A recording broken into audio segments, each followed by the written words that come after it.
Mga kalola, na-miss niyo yata ang aking A Day in My Life. Kaya naman, sige, magkukuwento na naman ako sa inyo kung ano ang nangyari sa akin ngayong June 12, 2025.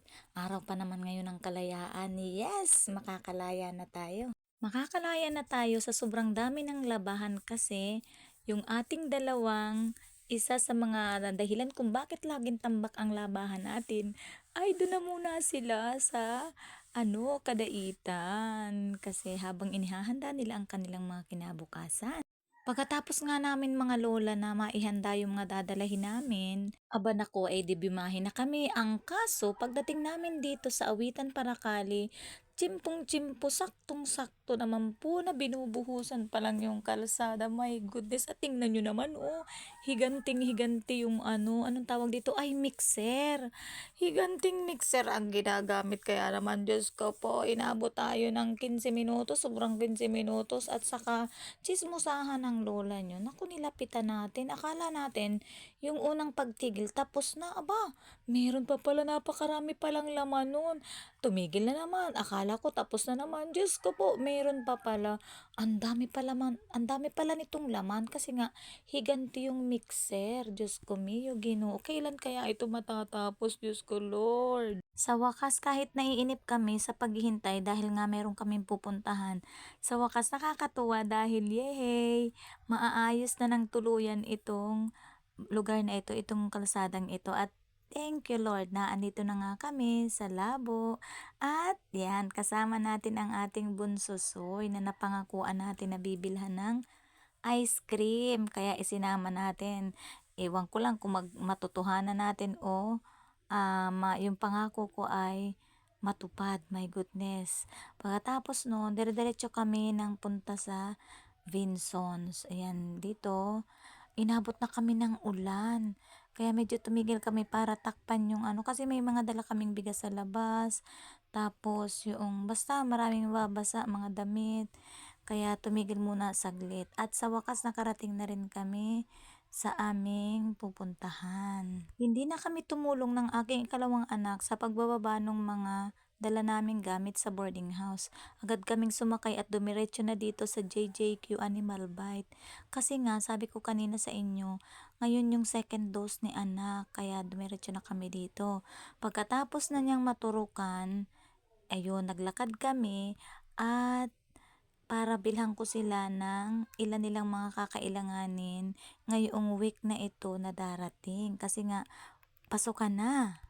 Ngayong darating na Lunes ay first week ng pasukan.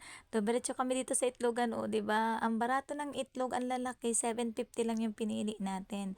Bumili na tayo ng isang tray. Sabi ko dun sa aking anak, budgetin ninyo umaga, tanghali, hapon, itlog. Nako, sabi nung aking anak, baka pati score nila ay maging itlog na din. O, yan. Nilakad lang namin yung pagpunta namin dito. Ang diretso naman namin ngayon ay sa bilihan ng mga iba pang kakailanganin nilang gamit. Gamit sa boarding house kasi nga naglipat sila. And yung boarding house, syempre, wala naman dong nakaprovide ng mga gagamitin. Kaya, ito yung pinili nating bilihan ng gamit na talagang tiyak tayo na makakasave tayo ng malaki. Andito na nga ang aking anak, siya na ang nangunguna sa pagpasok dito sa Anjena. Nako, sabog-sabog na ang buhok natin. Wala tayong pakialam kahit pa kung anong itsura natin. Ang importante ay mabili natin yung mga importante at mga kailangan lang ng dalawang ito sa kanilang boarding house para hindi sila masyadong gaanong mahirapan. Ayan, para talagang aral lang ang kanilang gagawin. Eto na nga, naghahanap na tayo ng basurahan kasi naku po, etong ito, patawarin ko, napakadugyot. O, mapili tayo, pinakabarato lang talaga ang hinahanap natin ang mamahal. More than 200, hahanap tayo ng baka meron dito na 100 pesos lang or 100 plus. Basta wag maglagpas ng 200. Naku po. At nakakuha naman tayo. Diyos ko, may nagtatago. Ayan. Nakadali tayo ng 100 lamang na ito. Yan, 100 plus lang siya. O kaya ito yung ating bibilhin na trash can. Pagkatapos ng pagbili nito, pagkatapos kong makuha itong trash can, dumako naman kami dito para maghanap naman ng salayan ng plato. Ito yung pinili ng mga anak ko kasi para daw yung espasyo ay hindi gaanong makauko pa. Sasalayan na daw nila ito ng baso, yung gatas, asukal, yun. Pagkatapos naman nun, dumiretso kami dito sa bilihan ng hanger. Bumili na rin tayo mga kalola ng bangko, ng thermos, rice cooker, at marami pang iba. Nang ma-double check ni anak na okay na daw lahat ng aming nakalista, nagpunta na kami sa counter at siya na lamang yung iniwan ko para magbayad kung magkano ang aming babayaran. Dumiretso na ako sa hardware para bumili ng pako na concrete nail. Yun, yung maliit lang at medyo maliit. Sa madaling salita mga kalola, natapos na rin ang aming pamimili kaya kami ngayon ay papunta na sa boarding house. Yan, medyo sabusab na tayo, di na tayo, wala na tayong suklay-suklay, okay lang. Tumadaan nga pala kami dito sa Freedom Park ba ito? Basta ito yung park na sa harapan ng Kapitolyo. Ayan, dito, dumadaan din kami dito sa tapat ng La Consolacion na kung saan makikita natin yung gasolinahan. Sa wakas, ayan, dito sa paligong ito yung tinatawag na Ophelia Street. Dito nagbo-board ang aking mga anak. And walking distance lang ito, kaya pabor na pabor sa kanila. Yun, thank you Lord at matiwasay kaming nakabalik ng aking anak dito sa boarding house. It's time mga kalola na ibaba na natin ang ating mga pinamili. Yan, medyo medyo marami-rami ng konti. Pero yan lahat ay mga kakailanganin nila dito sa boarding house. Salamat kay kuyang driver. Napakabait naman ni kuyang driver.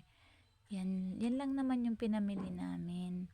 Pero kahit kukunti yan, hindi namin kaya ni anak na bitbiti ng sulo. Kaya kinailangan namin ang tulong ng aming ate. Ay, buti na lang mga kalula, isang tawag lamang natin sa ating ate ay tumugon naman agad siya. Nakakatuwa mga kalula, pati naman yung aking bunso ay gusto naman ding tumulong sa pagbubuhat ng aming ilang mga pinamili. Nahihiya ang aking ate, sana nang tumulong kasi nga nagvi-video ako. Sabi ko sa aking anak, a day in my life ko lang naman ito.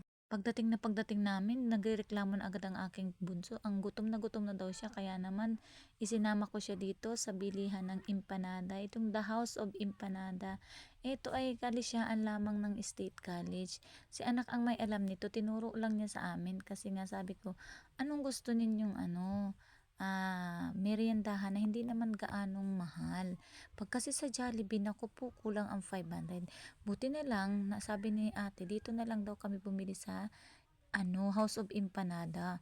Bay, mantakin mo, ang sarap naman pala ng empanada dito, 18 pesos lamang ang isa. Kaya yung namin, bumili ako ng 10, di 180 lamang, instead na 500.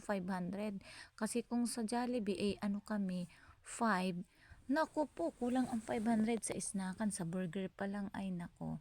Pagkatapos nating bumili, naglakad na lang kami ni anak at sayang din naman yung ipapamasahin namin na 30 pesos. Itong anak ko, naku napakakulit, ang dami niyang tanong para ma-entertain natin at masagot natin yung katanungan niya na kung minsan ay wala namang kakwenta-kwenta. Naglakad na lang tayo. Ang dami niyang tinatanong bakit daw may ganito, bakit dapat may gayan, bakit kailangan daw ni atin niyang mag-college. Ay naku, bakit ang tawag daw dito sa high school na ito State College? Ay naku, hindi talaga. Kung ano yung isagot mo, yun yung itatanong niya sa iyo. Buti na lang nakasapit na kami sa boarding house at natapos na ang kanyang mga katanong. Pre, dahil sa pinapak na namin yung empanada, pagkakain nga namin ay dumiretso na kami ng uwi at dumaan kami dito sa bilihan ng feeds. Binalikan natin yung isang sako ng breeder na ating binili. Dumaan din tayo sa DIY. At bumili tayo dito ng chopping board sa kabayo ng plantsahan. Yun lang mga kalola, ang A Day in My Life natin ngayong June 12, 2025. Thank you for watching mga kalola. Until the next video.